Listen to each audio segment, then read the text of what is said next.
This right here is the iconic startup screen and dashboard of the PlayStation 2, and one we all know and remember. And while it's pretty simple, it does get the job done. It launches our disc-based games, manages our save files, and even plays music and video discs. But overall, it's pretty bare bones. Now, what if I told you that over in Japan, they got a majorly upgraded dashboard, one with a ton more features and honestly looks way better too? And what if I also told you that a super talented group of modders fully translated it to English and even added a bunch of awesome new features? Stuff like launching PS1 and PS2 games directly from your internal hard drive, and a whole lot more. This is the recently released definitive translated edition of the PlayStation Broadband Navigator, and it's seriously impressive. So we gotta check it out.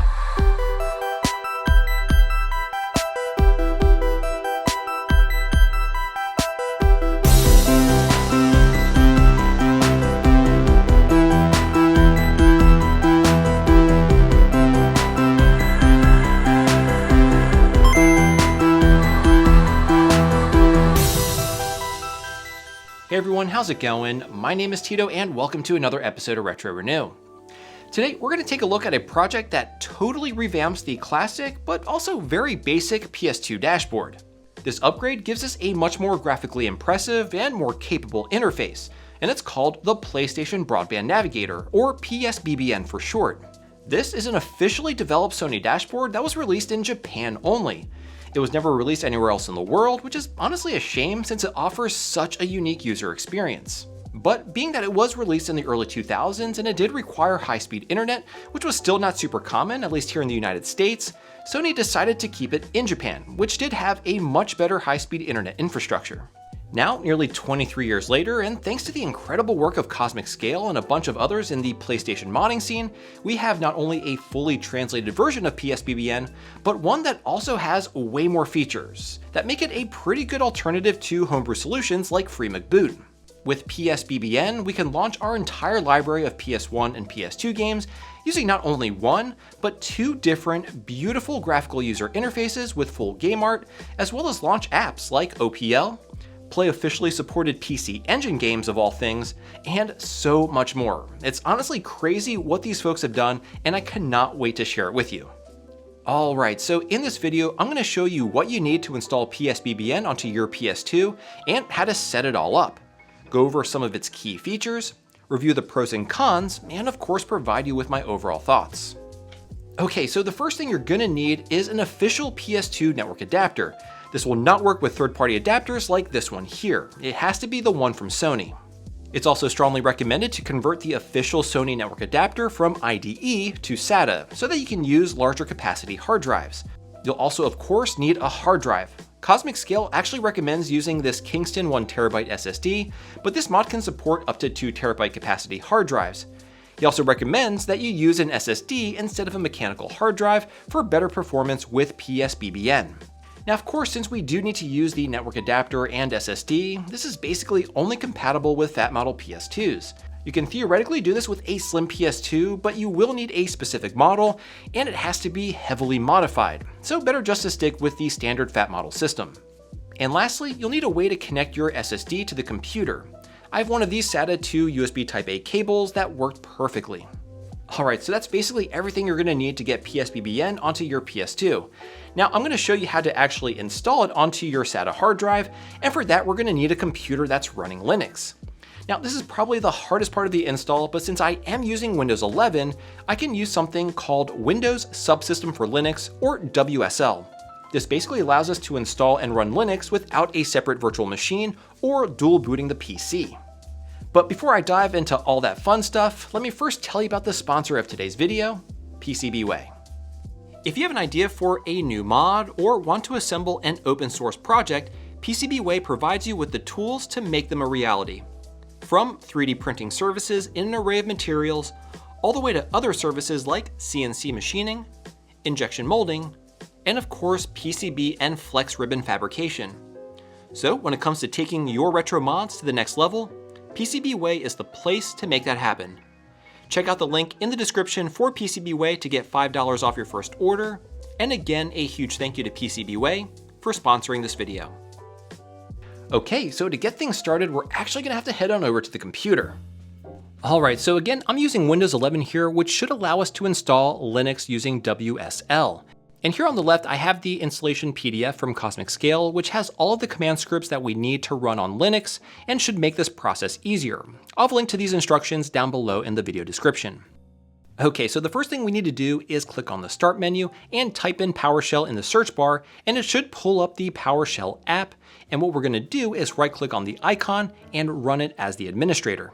You should get a pop-up asking you to confirm opening the app as the administrator, and OBS for whatever reason is blank here when it does pop up, but once you hit yes, the PowerShell application will open. And once it's open, we'll simply copy in the first script here into PowerShell. This will tell us that we can install WSL, which will allow us to install Linux, so go ahead and press any key to install WSL. This will take about a minute, but once it is done, go ahead and copy in the second script here, which should install Debian, which is a version of Linux.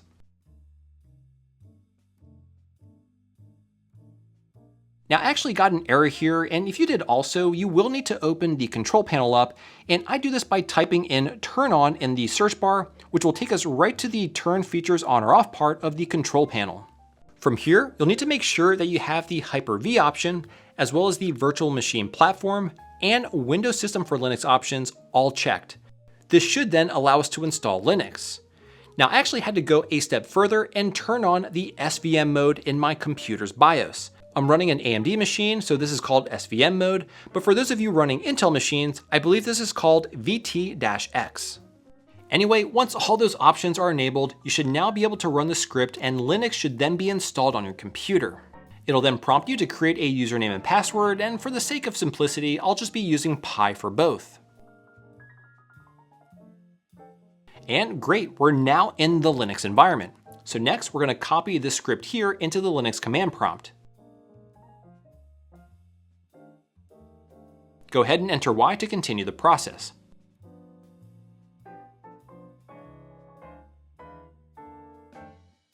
Now go ahead and copy in this next script here. It's pretty long, but this is what will download all the necessary PSBBN files from the internet onto your computer. Now this does take a minute, but I'll fast forward through it. And once that's complete, we'll change directory to the PSBBN folder by typing in this command. And then type this command in to run the actual PSBBN setup.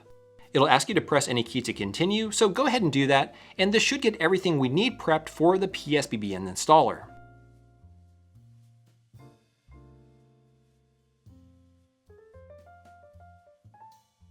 Alright, once that's done, press any key to exit, and we'll need to reopen PowerShell again as the administrator.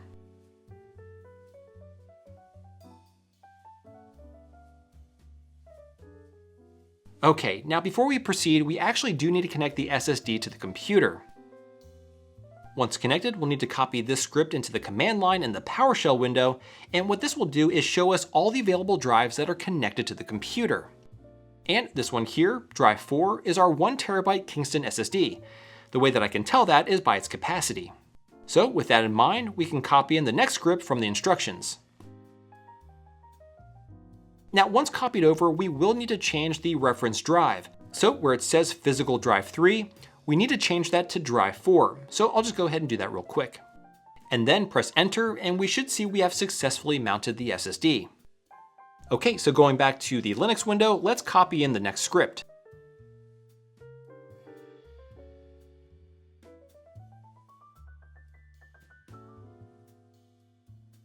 Here we can see our mounted SSD, and we can see that the name of the drive is SDE.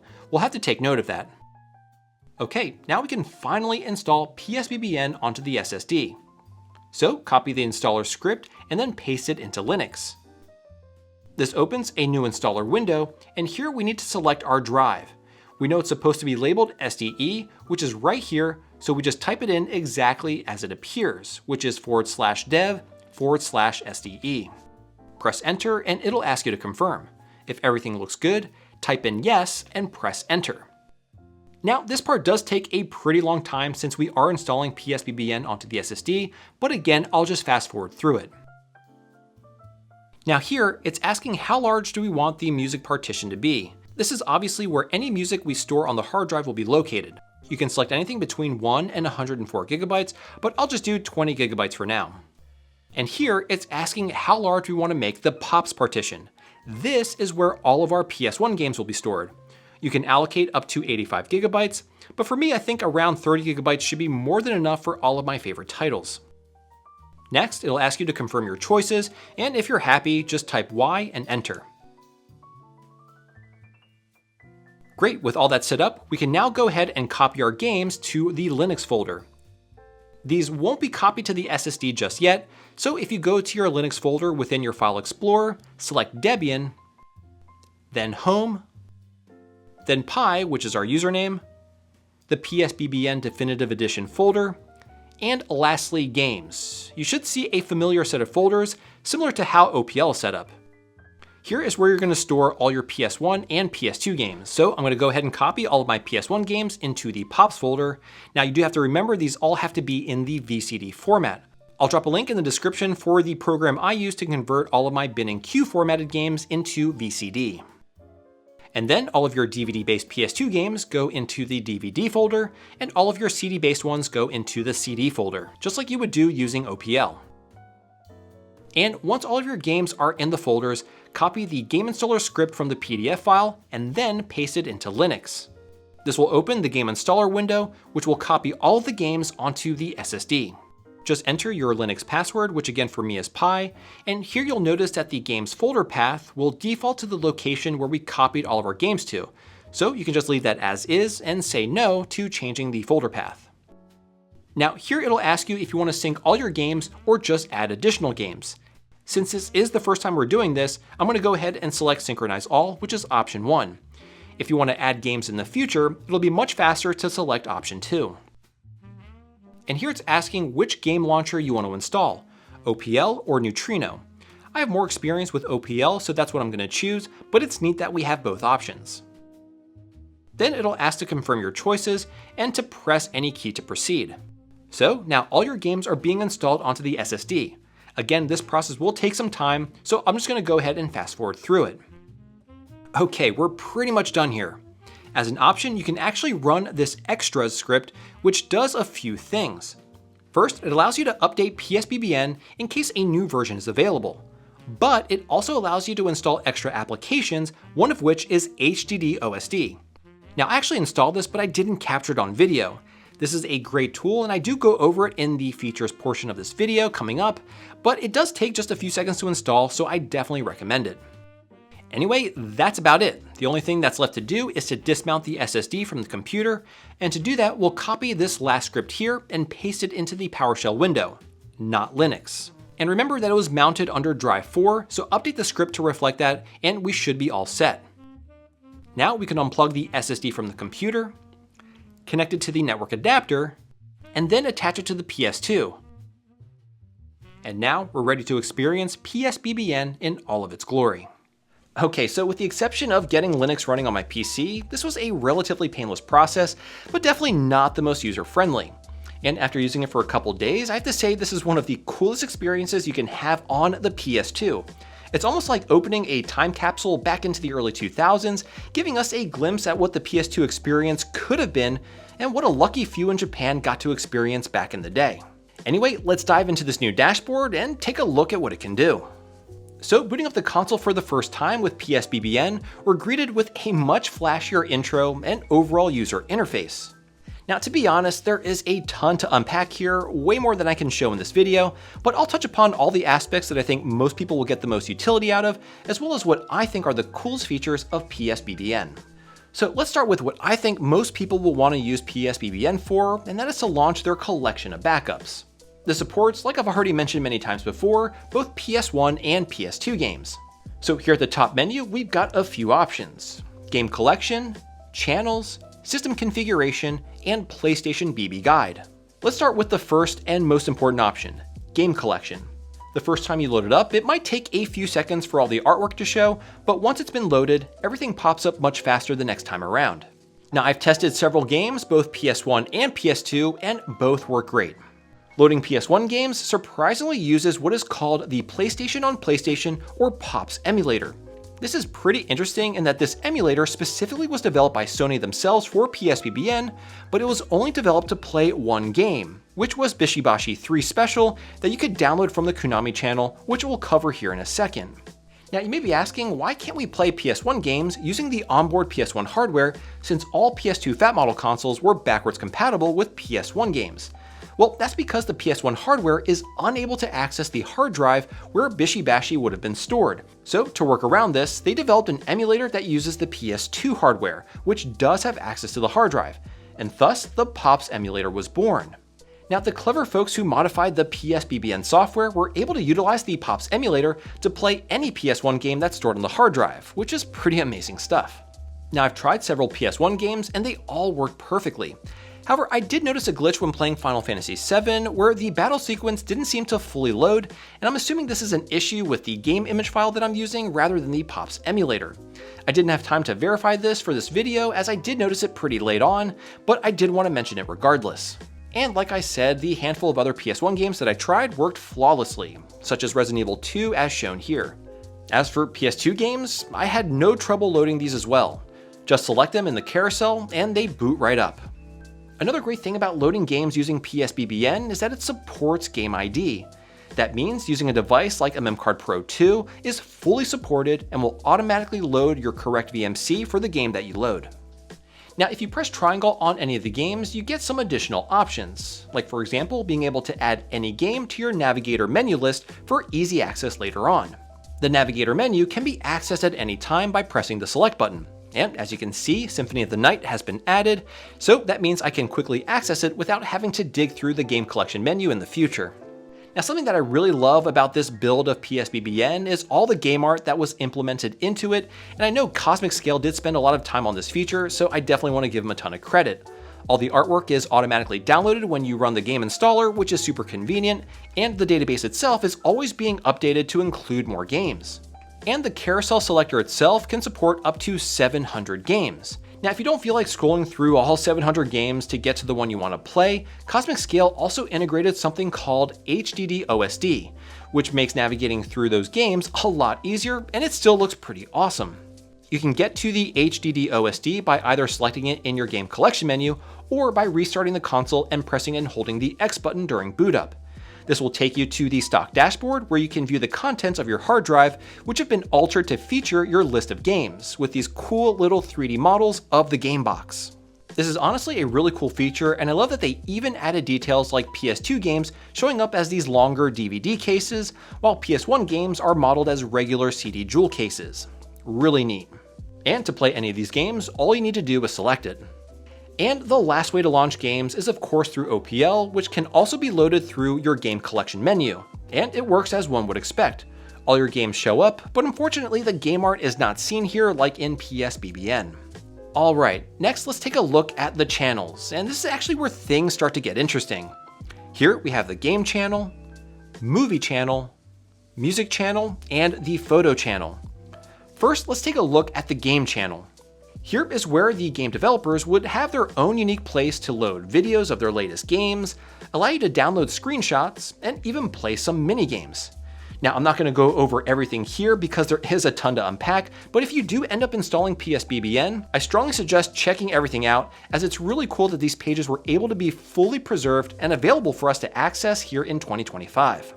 Now, do note that as of the making of this video, only the Konami and the PlayStation Now channel are fully translated in English, but CosmicScale is working to translate all the others. Still very cool to look at, but I'm actually going to focus only on two channels that I thought were pretty cool, with the first one being the Hudson channel. I just love how each channel has their own unique charm. No two channels are alike, giving the developer the freedom to control the user experience. Now, probably the coolest feature of the Hudson channel is that you can actually play a few PC Engine games that they have hosted under the Play Games menu. This here is China Warrior, and it's pretty insane that it loads right up. I mean, I'm literally playing a PC Engine game using an outdated online service on my PS2. How crazy is that? Now, there are only 6 PC Engine titles to choose from, so not a whole lot of variety, but it's still nonetheless very cool. Now, the Konami channel is the other one I wanted to look at, and it just has a few videos of some of the games that were being released at the time, and I decided to download this Metal Gear Solid 3 one. It's actually a pretty large file and it did take a really long time to download, but once it's done, we can actually exit out of the game channel and head on over to the movie channel. And this is where, of course, any and all of our movies will be stored.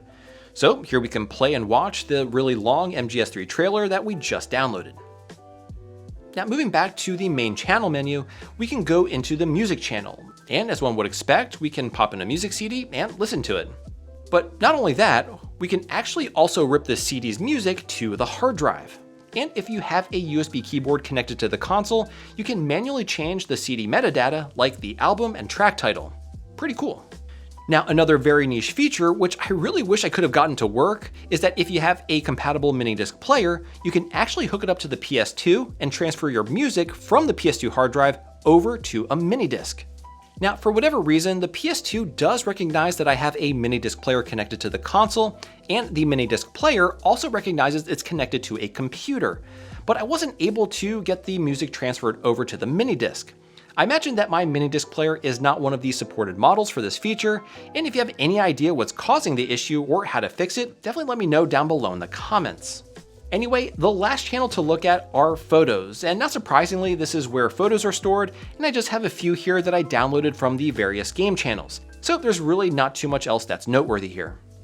Okay, so those are the channels, and it's just such a super cool feature of this dashboard, and a real blast from the past being able to enjoy these unique game developer channels, which thanks to this project found a second life here for all of us who never had the option to experience this service from Sony back in the day.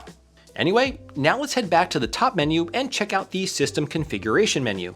Here we can see a lot of the same system information and settings that are available on the original dashboard, such as the system settings like for setting the aspect ratio and video output, as well as the memory card manager, which while it does look a bit different, functions the same as the one on the original dashboard. And again, back to the top menu, the last item we have is the PlayStation BB Guide. This basically just tells you all about the Broadband Navigator features and other interesting information. It's been fully translated into English by CosmicScale, so just again, another way to get the full experience of this dashboard. Now, the last cool thing I want to show you is that you can actually boot into the Linux environment. To do this, all you need to do is simply press and hold any button, except for X, upon turning the PS2 on, and you're launched right into Linux. Remember that this PSBBN dashboard is actually Linux-based. And speaking of which, I actually covered the official Linux kit for the PS2 in another video. But this is a really cool way to get the Linux experience without having to spend an arm and a leg on getting the official install disks. If you want to learn more about Linux on the PS2, definitely check out my video covering it, which I'll have linked down below in the video description. Alright, so that's a top level look at what this really cool dashboard has to offer. But now, let's get into the pros and cons. Starting with the pros, well, I honestly think this is such a cool experience. By far and away, my favorite features are the user interface, especially that game collection carousel, the HDD OSD with all the custom little 3D models for the games, and the fact that a lot of these older channels from game developers and many of the other pages have been preserved and fully translated into English for us to enjoy and get a taste of what very few had experienced back when this was launched. It's also great that we can load apps like OPL and ULaunch ELF, which I think makes this a pretty compelling alternative to free McBoot. Now, I know this is pretty much still a work in progress, and I really can't wait to see what CosmicScale and others in the PS2 Homebrew community do with this crazy dashboard.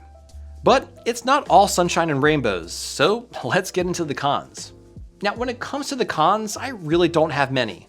I'd say the biggest one is setting it all up, especially Linux.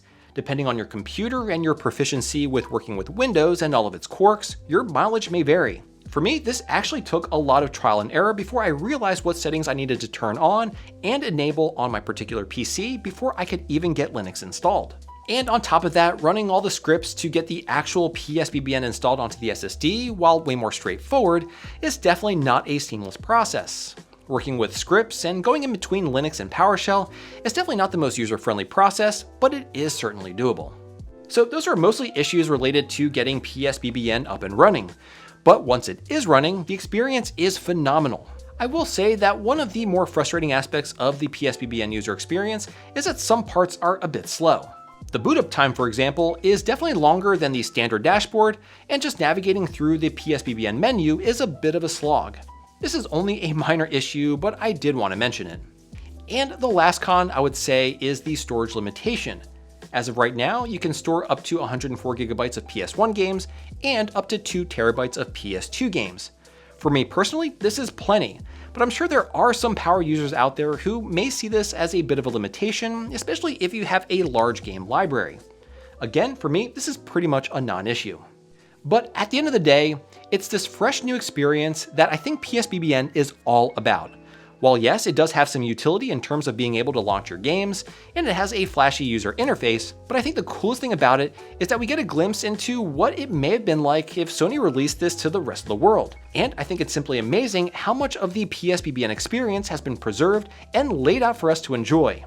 And to that, I gotta give CosmicScale and the others who contributed to the project a massive kudos. Now, while I do think I showcased most of the cool features of this project, I really just scratched the surface. There is a lot to look at within PSBBN, so I do hope you take the time to experience it. And if you enjoy it, consider supporting CosmicScale and the work that he's doing. I'll link to his Ko-Fi page, as well as his YouTube channel, which covers all of the late-breaking news as it relates to his continued work on PSBBN. Well folks, there you have it. A new way for PS2 fans to experience the console.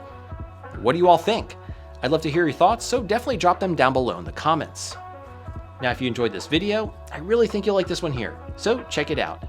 And as always, thank you all so much for tuning in today, and I'll catch you again next time.